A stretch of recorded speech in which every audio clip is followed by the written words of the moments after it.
Hi viewers, welcome to our channel. ప్రస్తుతం మనతో పాటు senior journalist and political analyst Durga గారు ఉన్నారు. వారితో ఒకసారి మాట్లాడారు. మేడం నమస్కారం.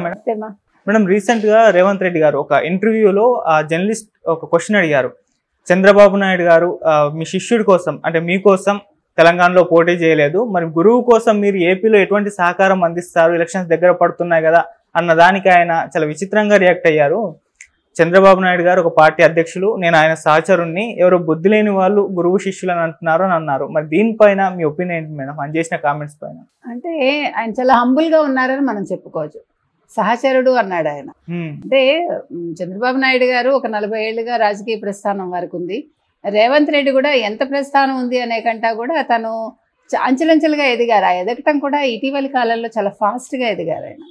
సో తను చాలా చక్కగా, అంటే మాట తీరు కూడా మనం చూసుకుంటే చాలా మారింది. చాలా చక్కగా మాట్లాడటం, అంటే కుండ బద్దలు కొట్టినట్టు మాట్లాడుతున్నాడు ఆయన. ఆయన దృష్టి కూడా ఇప్పుడు తెలంగాణ రాష్ట్రాన్ని అభివృద్ధి పదంలో నడిపించాలి అనేది ఆయనలో కనిపిస్తోంది. సో ఆయన మాట్లాడిన దాన్ని మనం వక్రీకరించాల్సిన అవసరం లేదు. అంటే గురు శిష్యుల కంటే కూడా నేను వారి సహచరుడుగా నేను అంగీకరిస్తాను అన్నట్టుగా వారు చెప్తున్నారు. ఇంకొకటి, వారు ఇటీవల నిన్న కూడా ఒక ఇంటర్వ్యూ ఇచ్చినట్టున్నారు ఒక ఛానల్కి. అందులో కూడా చాలా ఓపెన్ గా ప్రతి ఒక్కటి మాట్లాడాడు ఆయన. ఇంతకుముందు కూడా ఆయన చంద్రబాబు నాయుడు గారి గురించి మంచిగానే మాట్లాడారు. ఏ రోజు కూడా ఆయనకి నెగిటివ్ ఇదైతే లేదు చంద్రబాబు నాయుడు మీద, తెలుగుదేశం మీద. బికాజ్ ఆయన అక్కడి నుంచి వచ్చారు కాబట్టి, తెలుగుదేశం నుంచి వచ్చారు ఆయన. సరే, ఆ పరిస్థితులను బట్టి ఆయన కాంగ్రెస్లో చేరటం జరిగింది. ఆయన బీజేపీలో చేరతారనుకుంటే ఆయన కాంగ్రెస్కి వచ్చారు. కాంగ్రెస్కి రావటం వల్ల కూడా కాంగ్రెస్కి యాక్చువల్గా మంచి జరిగింది చెప్పాలంటే. ఏ రకంగా అంటే ఇప్పుడు కాంగ్రెస్ని తీసుకున్నారనుకోండి, కాంగ్రెస్లో ఎప్పుడు కూడా కలహాలు ఎక్కువ. మంచి సీనియర్స్ ఉన్నారు అక్కడ. కాకపోతే ఏంటంటే వాళ్ళలో యూనిటీ ఉండదు మనకి. ఇంకొక విషయం మనం తీసుకుంటే అక్కడ ఎవరికి వాళ్ళు నేనే సీఎం అనుకునే ధోరణిలో ఉండేవాళ్ళు. అటువంటి కాంగ్రెస్లో ఈయన చెప్పాలంటే మడమ తిప్పను అన్నది యాక్చువల్గా ఈయన చేశాడు, రేవంత్ రెడ్డి చేశాడు ఆ పని చంద్రబాబు నాయుడు గారి తర్వాత చేసి ఒక కాంగ్రెస్కి జవజీవాలు తీసుకొచ్చి కాంగ్రెస్కి 65 సీట్లు తీసుకొచ్చి ఈరోజు తీసుకురావటమే కాకుండా తను చాలా ఒద్దికగా, అంటే చాలా తను తగ్గించుకుని సీనియర్స్ అందరినీ కలుపుకుంటూ ఎక్కడ కూడా ఎవరిని నొప్పించకుండా నన్ను అడిగితే తను చాలా చక్కగా ఆయన పరిపాలన కొనసాగిస్తున్నారు. ఈవెన్ హనుమంతరావు లాంటి వాళ్ళని, సీనియర్ మోస్ట్ నాయకుల్ని కూడా ఆయన మంచి చేసుకున్నాడు ఆయన. అంటే ఎవరిని కూడా అహంకారంతో మాట్లాడకుండా తను మంచిగా మాట్లాడి అందరినీ ఒక చోటకి తీసుకురాగలిగాడు. ఇటువంటి రేవంత్ రెడ్డి సహచరుడు అనడం మనం తప్పుగా తీసుకోక్కర్లేదు, దాన్ని మనం పాజిటివ్ వేలోనే తీసుకోవచ్చు. ఇంకొకటి, నిజంగానే చంద్రబాబు నాయుడు గారు ఇక్కడ ఎన్నికల్లో నిల్చునుంటే ఓట్లు చీలుండేవి ఖచ్చితంగా. అంటే ఎక్కువ సీట్స్ వస్తాయా రావా తెలుగుదేశానికి తర్వాత సంగతి, కానీ కొద్ది గొప్ప సీట్స్ వచ్చుండేవి ఖచ్చితంగా. కానీ అది కాంగ్రెస్కి నష్టం జరిగించుండేది. కాబట్టి ఆయన తెలంగాణ భవిష్యత్తును దృష్టిలో పెట్టుకుని తెలుగుదేశం వాళ్ళు పోటీ చేయలేదు. అది కూడా ఆయనకు శుభపరిణామం. ఎందుకంటే ఆయనకు మంచి చేసింది ఎవరు, రేవంత్ రెడ్డికి. అది ఆయన మర్చిపోకూడదు.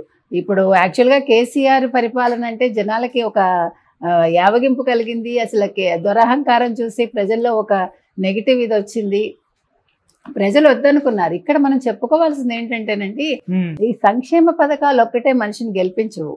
సంక్షేమ పథకాలు ఒక్కటే ఎవరిని కూడా నాయకుడిని చేయవు.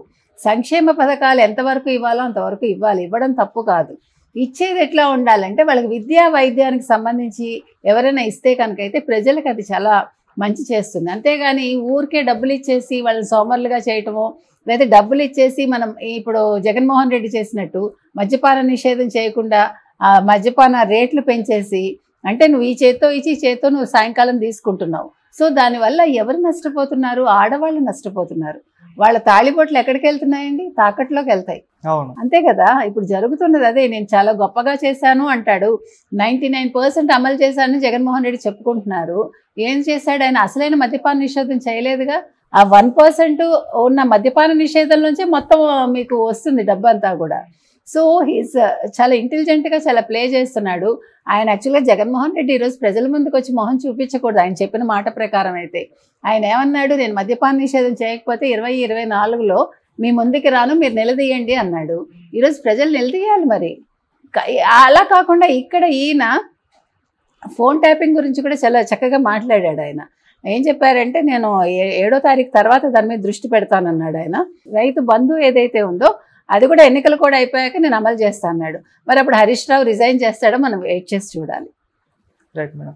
మేడం ఇప్పుడు అంటే రేవంత్ రెడ్డి గారు అయితే సమాధానం చెప్పలేదు. మరి ఏపీలో చంద్రబాబు నాయుడు గారికి మీ సహకారం ఉంటుందా లేదా అన్నదానికి మరి మీ ఒపీనియన్ ఉంటుందంటారా ఉండదంటారా మేడం? ఏమండి ఇవన్నీ ప్రత్యక్షంగా చెప్పరు వీళ్ళు, పరోక్షంగా డెఫినెట్ గా ఉంటాయి. అంటే ఇప్పుడు ఆయన మాట్లాడలేదని మనం అనంగీకారంగా అనుకోకర్లేదు. మౌనం ఎప్పుడు కూడా అంగీకారంగానే తీసుకోవచ్చు. మౌనం అర్ధాంగీకారం అంటారు, అంటే సగం అని కాదు, ఇట్స్ అండర్స్టూడ్ అంతే. సో డెఫినెట్ గా రేవంత్ రెడ్డికి సాఫ్ట్ కార్నర్ ఉంటుంది చంద్రబాబు నాయుడు గారి మీద. ఆ రోజు కూడా అత్యుత్సాహంతో ఆయన ఏదో చేశారు, దాని మీద అనవసరంగా ఇరుక్కున్నాడు ఆయన. సో అది కేసీఆర్ కూడా కక్షపూరితంగా ఆ రోజు వ్యవహరించారు. వాటన్నిటికీ ఆయన ఇప్పుడు బదులు చెప్పుకుంటారు అనుకోండి, అది వేరే విషయం. కానీ ఏ రకంగా చూసుకున్నా కూడా రేవంత్ రెడ్డి గారికి చంద్రబాబు నాయుడు గారి అంటే ఒక గౌరవం ఉంది. ఇప్పుడు ఎవరు చెప్పినా కూడా హైదరాబాద్ ఈ రకంగా ఉండటానికి చంద్రబాబు నాయుడు గారి కృషి అనేది ప్రతి వాళ్ళు ఒప్పుకుంటారు. సో రేవంత్ రెడ్డి గారికి తప్పకుండా చంద్రబాబు నాయుడు గారి మీద సంపూర్ణ విశ్వాసం ఉంది, అభిమానం ఉంది. ఈవెన్ హనుమంతరావు లాంటి వాళ్ళని సీనియర్ మోస్ట్ నాయకుల్ని కూడా ఆయన మంచి చేసుకున్నాడు. ఆయన అంటే ఎవరిని కూడా అహంకారంతో మాట్లాడకుండా తను మంచిగా మాట్లాడి అందరినీ ఒక చోటకి తీసుకురాగలిగాడు. ఇటువంటి రేవంత్ రెడ్డి సహచరుడు అనడం మనం తప్పుగా తీసుకోక్కర్లేదు, దాన్ని మనం పాజిటివ్ వేలోనే తీసుకోవచ్చు. ఇంకొకటి, నిజంగానే చంద్రబాబు నాయుడు గారు ఇక్కడ ఎన్నికల్లో నిల్చునుంటే ఓట్లు చీలుండేవి ఖచ్చితంగా. అంటే ఎక్కువ సీట్స్ వస్తాయా రావా తెలుగుదేశానికి తర్వాత సంగతి, కానీ కొద్ది గొప్ప సీట్స్ వచ్చుండేవి ఖచ్చితంగా. కానీ అది కాంగ్రెస్కి నష్టం జరిగించుండేది. కాబట్టి ఆయన తెలంగాణ భవిష్యత్తును దృష్టిలో పెట్టుకుని తెలుగుదేశం వాళ్ళు పోటీ చేయలేదు. అది కూడా ఆయనకు శుభపరిణామం, ఎందుకంటే ఆయనకు మంచి చేసింది ఎవరు, రేవంత్ రెడ్డికి. అది ఆయన మర్చిపోకూడదు. ఇప్పుడు యాక్చువల్గా కేసీఆర్ పరిపాలన అంటే జనాలకి ఒక యావగింపు కలిగింది. అసలు దురహంకారం చూసి ప్రజల్లో ఒక నెగిటివ్ ఇది వచ్చింది, ప్రజలు వద్దనుకున్నారు. ఇక్కడ మనం చెప్పుకోవాల్సింది ఏంటంటేనండి, ఈ సంక్షేమ పథకాలు ఒక్కటే మనిషిని గెలిపించవు, సంక్షేమ పథకాలు ఒక్కటే ఎవరిని కూడా నాయకుడిని చేయవు. సంక్షేమ పథకాలు ఎంతవరకు ఇవ్వాలో అంతవరకు ఇవ్వాలి, ఇవ్వడం తప్పు కాదు. ఇచ్చేది ఎట్లా ఉండాలంటే వాళ్ళకి విద్యా వైద్యానికి సంబంధించి ఎవరైనా ఇస్తే కనుకైతే ప్రజలకు అది చాలా మంచి చేస్తుంది. అంతేగాని ఊరికే డబ్బులు ఇచ్చేసి వాళ్ళని సోమరులుగా చేయటమో, లేదా డబ్బులు ఇచ్చేసి మనం ఇప్పుడు జగన్మోహన్ రెడ్డి చేసినట్టు మద్యపాన నిషేధం చేయకుండా మద్యపాన రేట్లు పెంచేసి, అంటే నువ్వు ఈ చేత్తో ఇచ్చి ఈ చేత్తో నువ్వు సాయంకాలం తీసుకుంటున్నావు. సో దానివల్ల ఎవరు నష్టపోతున్నారు, ఆడవాళ్ళు నష్టపోతున్నారు. వాళ్ళ తాళిబొట్లు ఎక్కడికి వెళ్తున్నాయండి, తాకట్లోకి వెళ్తాయి. అంతే కదా ఇప్పుడు జరుగుతున్నది అదే. నేను చాలా గొప్పగా చేశాను అంటాడు, 99% అమలు చేశానని జగన్మోహన్ రెడ్డి చెప్పుకుంటున్నారు. ఏం చేశాడు ఆయన? అసలైన మద్యపాన నిషేధం చేయలేదుగా.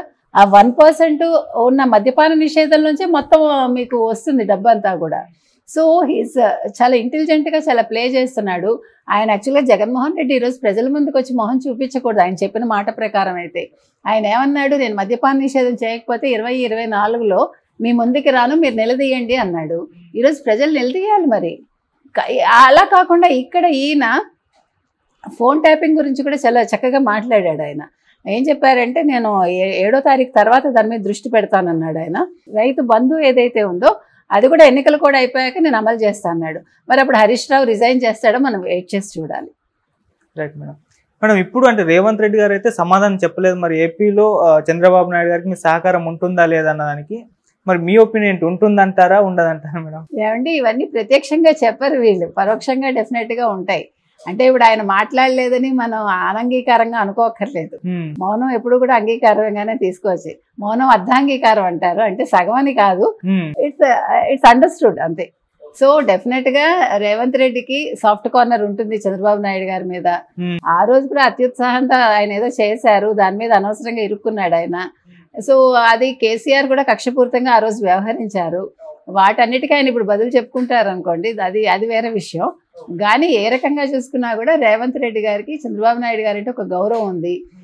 ఇప్పుడు ఎవరు చెప్పినా కూడా హైదరాబాద్ ఈ రకంగా ఉండటానికి చంద్రబాబు నాయుడు గారి కృషి అనేది ప్రతి వాళ్ళు ఒప్పుకుంటారు. సో రేవంత్ రెడ్డి గారికి తప్పకుండా చంద్రబాబు నాయుడు గారి మీద సంపూర్ణ విశ్వాసం ఉంది, అభిమానం ఉంది. Okay madam, thank you so much.